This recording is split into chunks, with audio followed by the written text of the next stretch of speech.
গ্রীষ্মের তাপ প্রবাহ থেকে একটু আগেই বাড়িপাতে সিক্ত হয়েছে পৃথিবী। সেই বৃষ্টিকে স্মরণীয় করে রাখতেই যেন একক আয়োজনটা নজরুলের বৃষ্টির গান দিয়ে শুরু করলেন নজরুল সঙ্গীত শিল্পী সংস্থার সভাপতি খালিদ হাসান।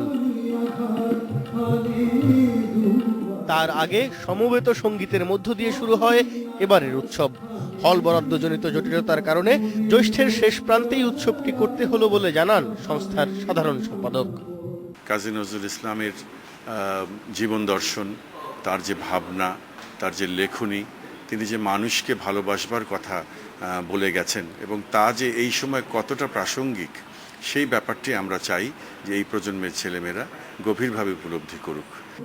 একদিনের এ আয়োজনে শিল্পীরা জাতীয় কবির লেখা কীর্তন, শ্যামা, গজল সহ রাগাশ্রয়ী ও জনপ্রিয় গানগুলো শ্রোতাদের শোনান। শ্রোতারাও মুহুর্মুহু করতালিতে অভিনন্দিত করেন শিল্পীদের। রাত ৯টা পর্যন্ত চলা এই আয়োজনে শিল্পী সংস্থার সদস্য ১৮০ জন শিল্পী একক ও দলীয় সঙ্গীতে অংশগ্রহণ করেছেন। শিমুল সালাহুদ্দিন, ইন্ডিপেন্ডেন্ট নিউজ, ঢাকা।